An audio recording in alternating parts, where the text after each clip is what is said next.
উনি শুধু শ্লোক নিয়ে খেলা করছেন। ইসলাম এই পৃথিবীর মানুষকে ভাগ করেছে দুই ভাগে, একটা হলো মুমিন আর একটা হলো কাফির। অবশ্যই আমরা ইসলাম ধর্মের এই কথাগুলো বিশ্বাস করি না, মানতেও পারি না। তাই ইসলাম ধর্ম যেভাবে আমাদের উপর সর্বজনের ভ্রাতৃত্বকে চাপিয়ে দিচ্ছে, সেটা আসলে কখনোই সম্ভব না। ইসলাম মানুষের মধ্যে শুধু বিভেদ তৈরি করে।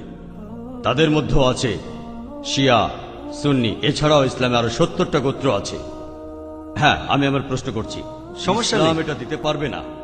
পৃথিবীতে একমাত্র হিন্দু ধর্মই আমাদের সর্বজনীন ভ্রাতৃত্ব উপহার দিতে পারবে। একাম সত্তা বিপ্রবাহতা ভেদান্তি, একটু আগে আপনি বললেন।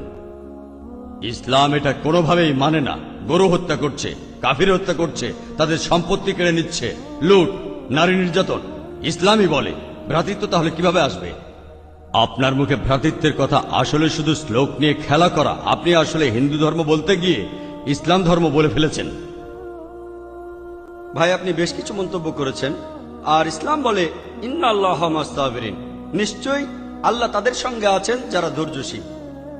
ভ্রাতৃত্ব বজায় রাখতে গেলে আপনাকে ধৈর্যশীল হতে হবে। ধৈর্যশীল যদি আমরা না হই, তাহলে ভাইয়ের সাথে ভাইয়ের যুদ্ধ লেগে যাবে। ইসলাম বলছে সূরা আল বাকারার 153 নম্বর আয়াতে আছে, ইন্নাল্লাহ মাস্তাবিরিন, নিশ্চয়ই আল্লাহ ধৈর্যশীলদের সঙ্গে আছেন।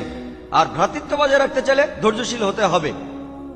আর আমি এখানে উপস্থিত গুরুজনদের শ্রদ্ধা করি। তিনি হয়তো হিন্দু ধর্ম সম্পর্কে ভালো জানেন, তবে দুঃখিত যে আমি তার সঙ্গে একমত নই। ইসলাম সম্পর্কে তার জ্ঞান কিছুটা কম।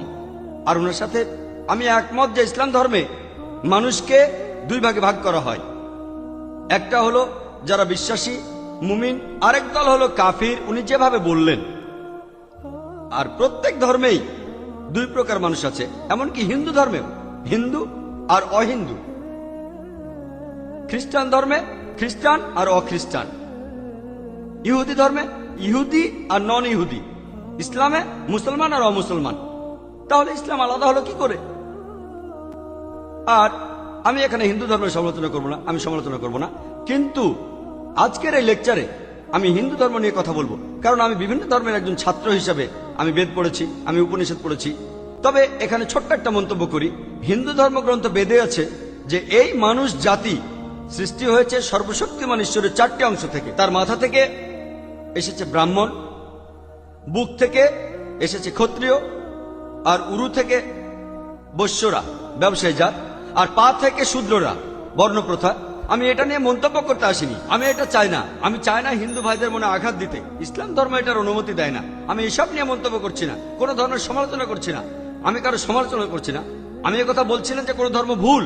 তবে আপনি যদি ভালোভাবে বেদ পড়ে থাকেন, আপনি এখানে সবাইকে বলতে পারেন বেদে কথা বলে কিনা যে স্রষ্টার মাথা থেকে ব্রাহ্মণ এসেছে, তার বুক থেকে ক্ষত্রিয়রা এসেছে, উরু থেকে এসেছে বৈশ্যরা ব্যবসায়ী জাত, বিদ্বান গোত্র, যোদ্ধা গোত্র, ব্যবসায়ী গোত্র, শূদ্র।